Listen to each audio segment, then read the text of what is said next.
Buongiorno!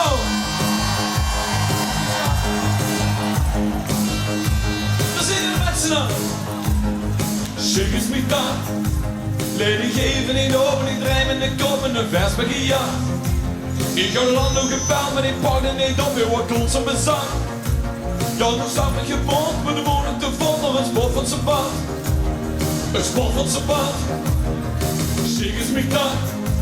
Een vakantie geboren, nog mensen gaan zoeken, had ik niet meer bekend. Want de zon weer we tegen, dat 2 weken regen, we terug naar mijn baan. Alsjeblieft, doe mijn lijken weer voor vandaag nog een griepje gevan. Een griepje gevan. Zeg eens me dan. Zien we aanbroederen de links op de deur met Ricardo en man.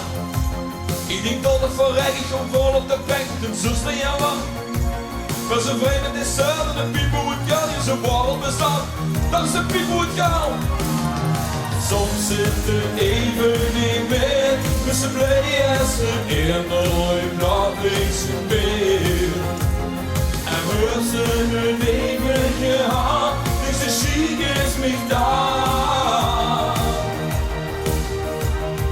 Soms geen ik alles verkeerd, dat ze niks van de fouten van burgergerier. We zijn een even gehad, dus de chic is me daar. En dan kan ik jullie vermelden dat chic is me daar op 22 in de mega top 100 zijn. Chic is me daar. Zit ik 30 te eten en vleeg in mijn vrienden, je zoekers me daar. Op de ogen geropen en siegel de noemde wat hartstikke glad. Wie de honger al weg, geen kraan en een stem, ik kom vast op de strak. Zeg eens me dan. Lig ik bij aan de been met een kop en de blind, ik roep aan de top. Met een kop is mijn been, ik kom weer van de pijn, met een vorm geklapt. Met een snedige lucht, een mietertje buiten, die neem niet op slag, neem niet op slag, avanti. Soms zit er even niet meer, met z'n blij als de kinderlijk dat ik ze weer. En hun zijn het even gehad, dus de chic is niet daar.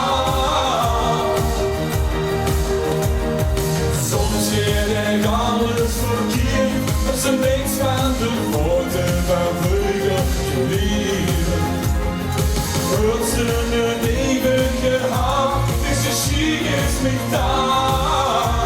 Nu met z'n allen, vullen. Soms zit er even niet meer, met z'n blij als de hemel blauw is gebeurd. En hoe zie je? Het zijn het even gehad, seks niet de chic is niet daar.